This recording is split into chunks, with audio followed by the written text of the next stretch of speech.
So who blogs? Show of hands, how many people have got a blog? 1, 2, 3, 4, 5. Out of all the things that we actually do, how many of you consider yourself a bit of a lurker? That is, sitting on the sidelines and just reading. Yeah, there's a few shows of hands. The interesting thing about this is, and this is just purely personal experience, but also the advocacy of a lot of people I've listened to and read. The more you produce, the more you consume, but the more accurate it is. So fundamentally, I can get out there and on my blog, and I have a blog, it's linked to both these profiles that I'll put up here. I'm more than happy for you to connect with me. We've all been face to face today.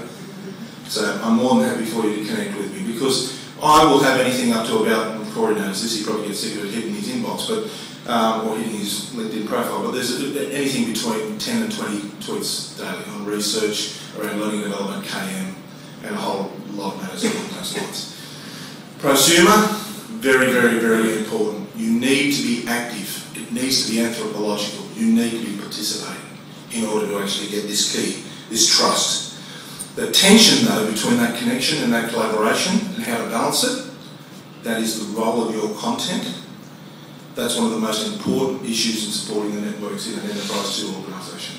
So as you actually move into this 2.0 era where you're actually engulfing social media and trying to utilise it in a particular way, you've got to be very, very careful about it.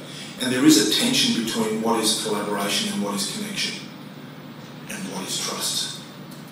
And you have to work it out for yourself. So one of the questions I want you to walk away with from here is, what sort of trusted nodes do you have in your network? Of everybody you're connected to, in whatever media you're using, how many of those connections that you collaborate with do you implicitly trust? That's the first question. Richard talked about this. I think he coined it in another term, but I'm just going to tell you, a reputation economy. It exists. I have been an avid early adopter of all social media technology, learning technology, and anything I can get my hands on. I'm a glutton for punishment. I love it. It's a hobby for me now. It's probably the thing I spend most of my time on. So I will be one of these people who actually sit here in front of the TV with an iPad in front of me and collaborate and commentate and do a whole range of other things.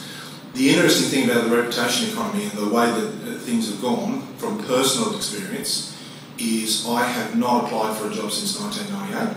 I've been headhunted every single role that I've gone into, including my current one, and it's all come from LinkedIn. And I was a beta tester on LinkedIn at that time. Now the interesting thing is, as I can attest to if you link in with me, I produce as much as I consume. And for some reason, in terms of how that has elevated me in terms of reputation economy, it's worked. Now, I'm not necessarily just producing information, my own opinion. I'm actually retweeting, or I might quote Corey's blog, or I might take something from the knowledge bucket and put a link to it. I might do a whole range of things.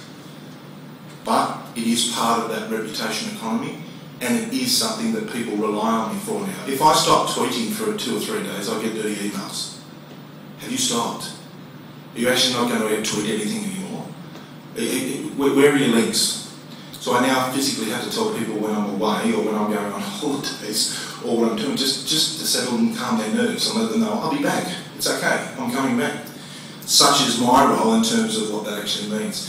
Forrester have got some great research. This is the social technographics ladder. If you can get your hands on this, it is a freely available report. It's about $495, the research that they put on this. And it was about this technographics space in terms of the social technographics ladder. Essentially what they're saying is there's inactives, which don't engage in any of the above. There's spectators. So there's probably a few spectators in the room, yeah? Read blogs, listen to podcasts, watch video, right up to the creators who publish a blog, publish their own web pages, upload video. It's a great simple way of knowing what that participation and consumption ladder looks like. And it's a great simple way of actually starting to actually understand where you might direct your effort. What's tolerable in terms of your current workload? What are some of the things that you think can fit in or might not be able to fit in? How many mayors have got blogs? How many people have got a mayoral blog? It's interesting, isn't it? Because in this day and age, you'd actually think that a lot of local governments would look for ways of being able to do that, particularly when they've got these e-commerce backgrounds and everybody can actually book their halls and their other bits and pieces and various things in there. But it doesn't mean that you have to, by the way. There might be no good reason for the mayor to have a block. But there might be a really good reason for the mayor to have a block. So, the key today, and Richard's talk this morning probably couldn't have been any better, you are all what I would actively call participating in the knowledge economy, information and records management, the amount and wealth of data that you have about your constituencies, nobody else has got. Now I can be honest with you and say that a lot of my brokers, the very, very smart ones, spend their time looking at development applications and the publication of development applications.